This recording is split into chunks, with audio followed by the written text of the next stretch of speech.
If you're dreaming about coming to Bali, but you want to skip all those crowds and the traffic, let us show you another side of the island and how we're living our lives here in this beautiful place.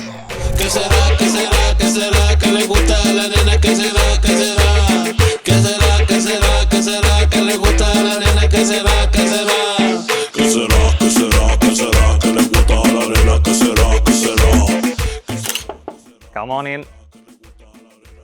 Hello. Welcome to our private villa here in Cemagi, Bali.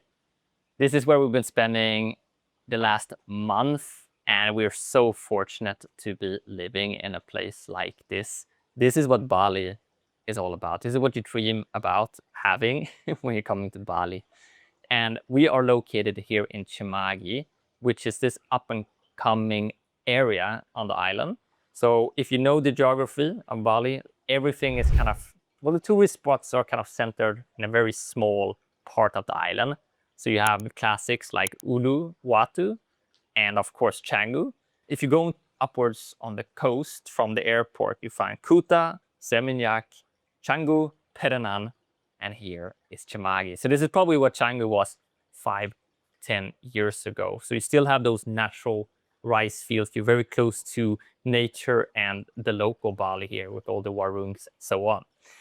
And this villa is perfect size for us. We didn't want something too big.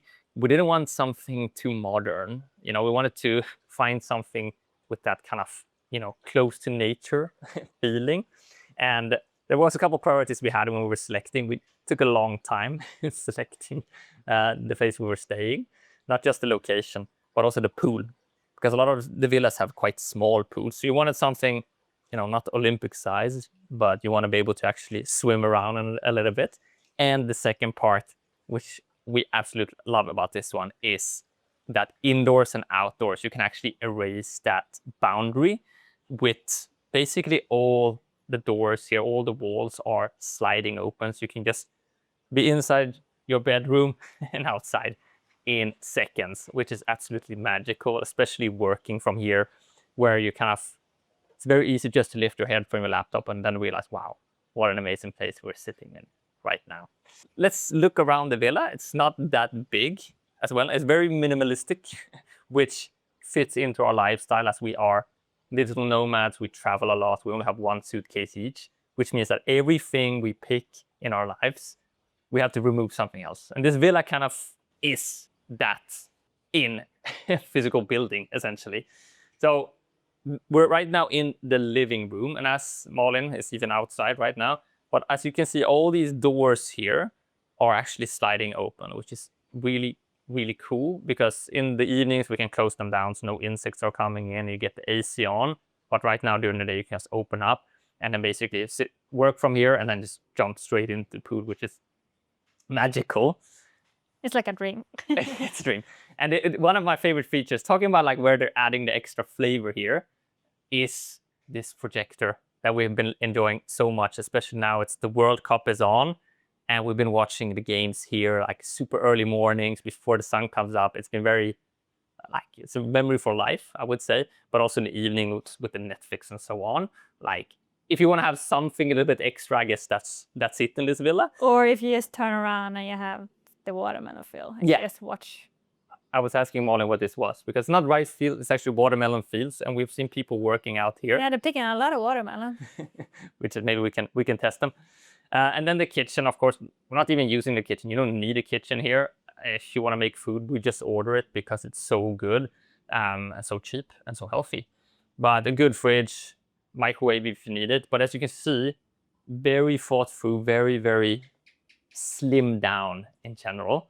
And then the bedroom, which is sizable. We actually looked if we were gonna get 2 bedrooms, like one office and one bedroom, but we said, you know what, I mean, we just need, because we're only us two, so we just need one place. If I wake up early in the morning, which I do, and start working very early, Malin can still sleep and I can go out and just shut the doors and work there. And the opposite, when I work in the evening, you go to sleep. Exactly. And then you can switch around between sitting out there. I've been sitting a lot here as well with my meetings.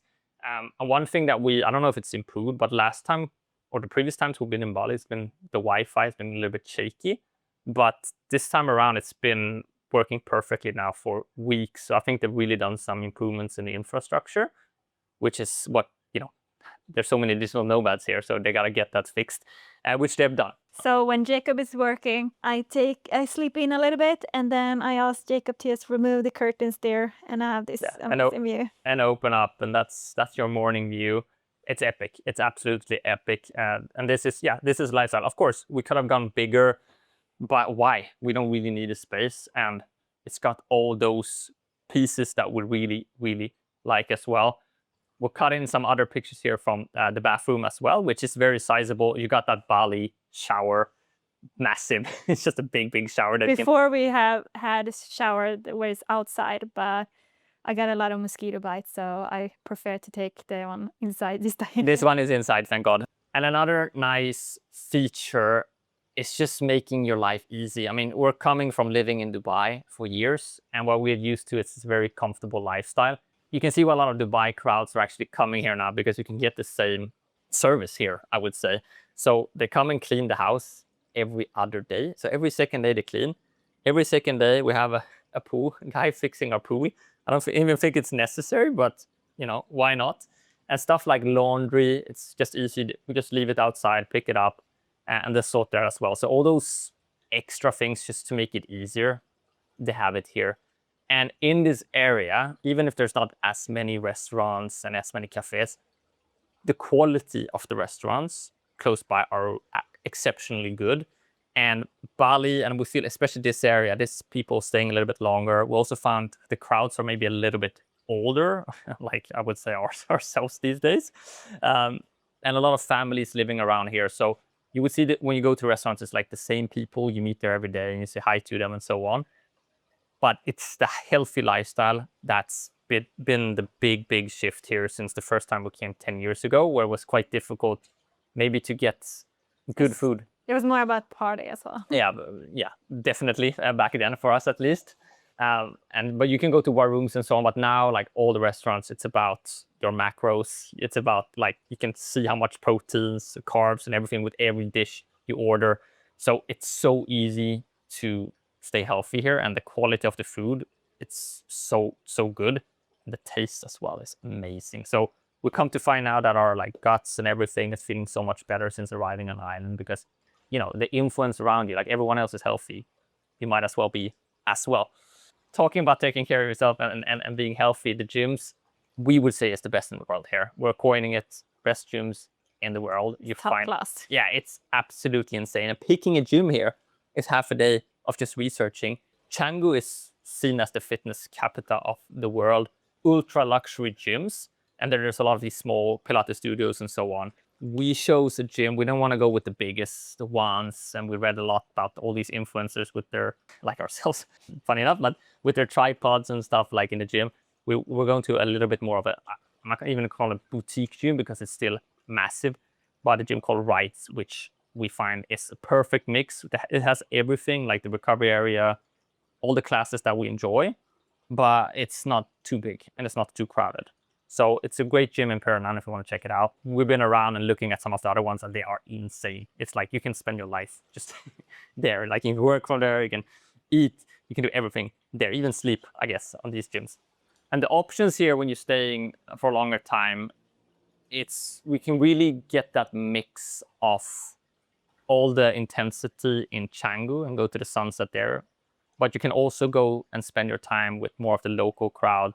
And we found this place called Cemagi Beach, actually, where they have, I would say, the best sunset. And there's actually no modern cafes or restaurants, only local warungs where you get your bintangs. They only take cash, that proper Bali feeling. And the scooters is the way here. Either you go and just rent one yourself, like we've done. If you're not too comfortable driving, you can always just use Grab or Gojek, and it costs you nothing to actually have someone pick you up and drop you off wherever. But the scooter, I don't know, it's a sense of freedom to be using it and to just be, there's no better feeling than going past the rice fields in the sunset with a scooter and feeling that wind in your hair. But there are some gnarly shortcuts here to get to the different places. We tried a couple of them. Some of them are quite intense where the road is, I don't know, like 1.5 meters or something, and then there's a big drop. You don't want to go there when it's dark though. No, and wear a helmet and don't drink and drive. That's our recommendation here because, yeah, we've seen a lot of people end up in, not in accidents, but the aftermath of those accidents. And you might be wondering, okay, what does this cost then? I mean, you can probably get away cheaper. We're here in high season. It's the Australian winters. There's a lot of Aussies here, but also like there's just a big crowd here during June, July, and August. This villa here in particular is costing us around $2,500 per month, but that's in high season and us booking quite late. You can get away cheaper, and especially if you have longer contracts as well. But think about all you're getting for that. You're getting the full service, everything included, from cleaning, picking up garbage. The pool is fixed. So it's very, very convenient, and the service we found in this place is exceptional. And I think that's one of the key reasons why people love coming to Indonesia, and Bali in particular. It's just the locals and the Indonesian people are so friendly, so welcoming, and you feel influenced by them being here. All of a sudden you're more polite, I would say, and more giving than you might be in other places of the world. So we absolutely love it here, and hopefully this gives you a little bit of a taste and maybe a little bit of motivation to get over here and experience it yourself, because we honestly believe this island has so much to offer. And despite what's going on social media today, it's still a magical place. And if you like this type of content, make sure you hit that subscribe button, and we'll see you very, very soon in another place. Que será, que le gusta la arena, que será,